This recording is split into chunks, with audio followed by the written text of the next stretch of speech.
Live from downtown Detroit, home of WDIV and Click on Detroit, Local 4 News at noon starts now.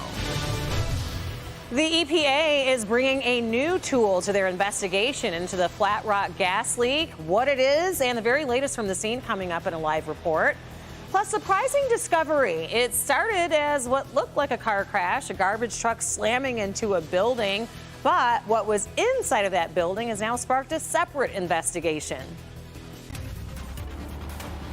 And we begin with breaking news, where there is currently a large police presence in southwest Detroit. You're looking at video from the scene near Livernois and Horatio. It's unclear what's exactly happening there. We do have calls into police, so we'll keep you updated throughout the day as we get more information.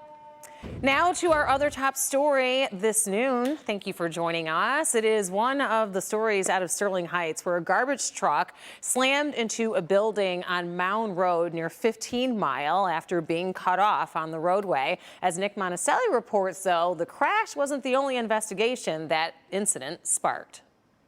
Good afternoon. The most important thing that I can pass along right now is that nobody was hurt, and it's amazing considering what happened here. Let's, in fact, walk you through it. It ended right here, but it started all the way across the street. So there was a GFL recycle truck that was going southbound on Mound. It got cut off.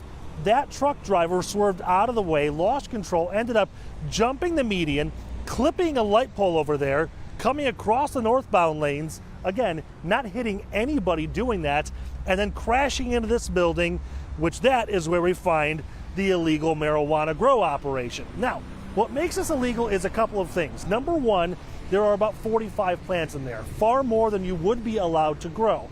Secondly, even if this was a medical marijuana situation, in the city of Sterling Heights, you are not allowed to grow at a commercial property. So the pure location of this makes it illegal within the city boundaries.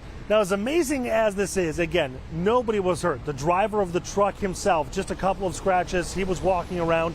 He's okay as well. Now, what's also interesting is that the fire inspectors, the fire marshals here in Sterling Heights, tell me that this isn't a surprise. In fact, just this year, up until August, they've had about 650 illegal operations in this city alone.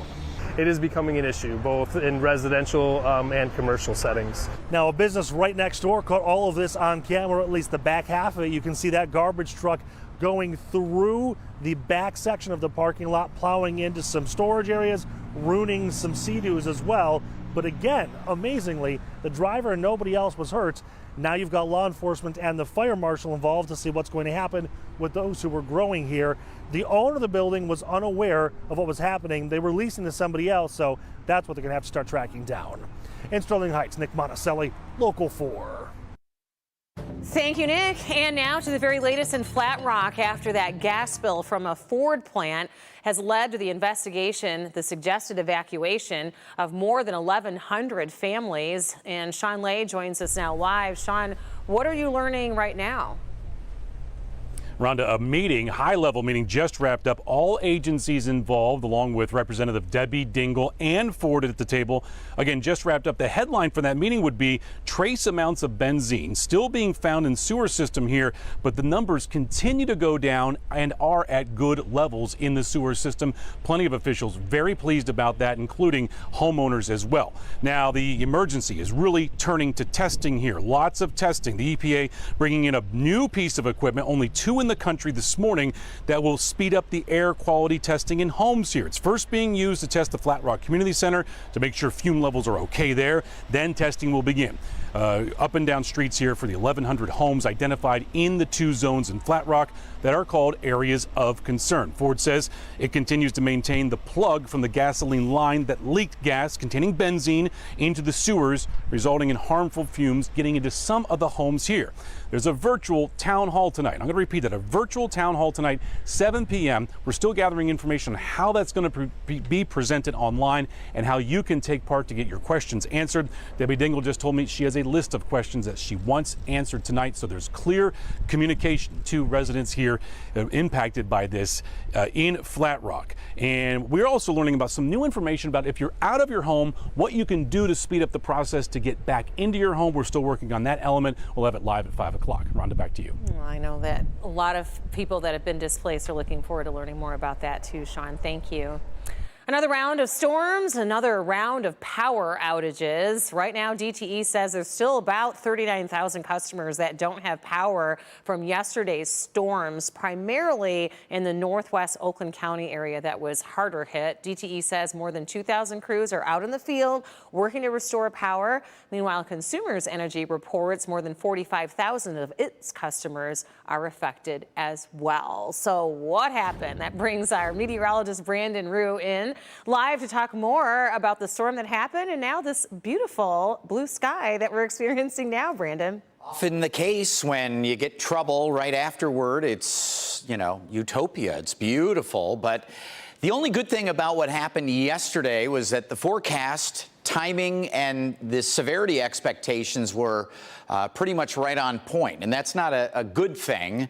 We don't want that to happen. But the forecast information we were handing out and the timing all pretty much verified. So here's 5:30, 6 p.m. and 1,100 lightning strikes, a lot of real strong storms north, and then a line south of that blew through. But you can see local storm reports from official law enforcement or trained weather spotters. A lot of it was way north as far as gusty winds, heavy rains, and tons of lightning, and more isolated the closer you get back to the Detroit area.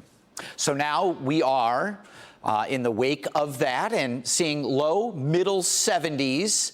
Very, very nice. West winds are starting to pick up a little bit, 10 to 15, gusting at times 20 to 25, non-storm related gusts, but it'll be a little bit breezy through the day. 78 degrees, isolated shower chance late in the afternoon between 2 and 5 or 6. Don't count too much on it. Not looking real good for rain, and that's okay. We're looking at your weekend, Rhonda, coming up. All right. We're looking forward to hearing about that, Brandon. Thank you. Meanwhile, Senator Gary Peters is in Oak Park today with a new push to protect communities from flooding. He toured Shepherd Park this morning. It's a park that was hit hard from this summer's severe weather. Peters was instrumental in getting the Storm Act signed into law earlier this year. It allows funding for communities to make investments to protect against severe flooding. Michigan students who have been exposed to COVID-19 but don't have symptoms can avoid quarantining at home if they're wearing masks and if they undergo daily testing. This is brand new guidance from the state health department.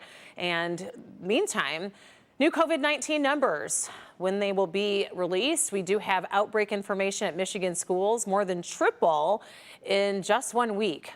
31 new COVID-19 school outbreaks have been reported statewide by health officials. Last week, there were 9 new outbreaks, but many more schools have also opened since then as well.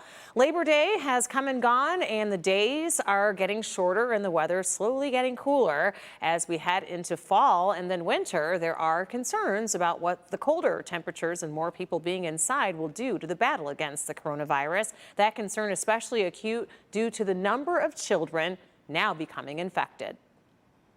This particular variant has attacked the adults at a faster rate. It's attacked our student population at a faster rate. Educators and health officials alike sounding the alarm over the surge of coronavirus cases among children. More than 250,000 child cases were reported for the week ending September 2nd. That's more than 25% of the total number of cases reported over that same period. We've got to get the school system masked, in addition to surrounding the children with vaccinated people. This comes as the nation hits a grim milestone, the U.S. surpassing 40 million total coronavirus infections, with 10% of those cases reported in just the last 4 weeks. And medical experts warn we could be on the verge of an even more intense spike in cases following heavy travel and large gatherings over the Labor Day holiday weekend. We are having to prepare ourselves for having yet again another surge after the Labor Day holiday. Increasing concerns about the ability of hospitals to keep up. According to the Department of Health and Human Services data,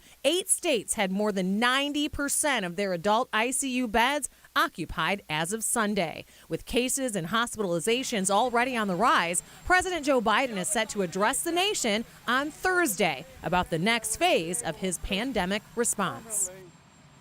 And in other headlines related to the coronavirus booster shots, the World Health Organization chief is calling for a moratorium or pause on using coronavirus booster shots for the rest of the year. However, here in the United States, the initial plan is to offer Pfizer or Moderna boosters starting September 20th, contingent on the authorization from U.S. regulators. So we'll have to see if that plan may change. Still to come, after more than a year of legal wrangling, one of the nation's largest Confederate monuments was finally hoisted off its pedestal today. A report from Richmond, Virginia, after the break.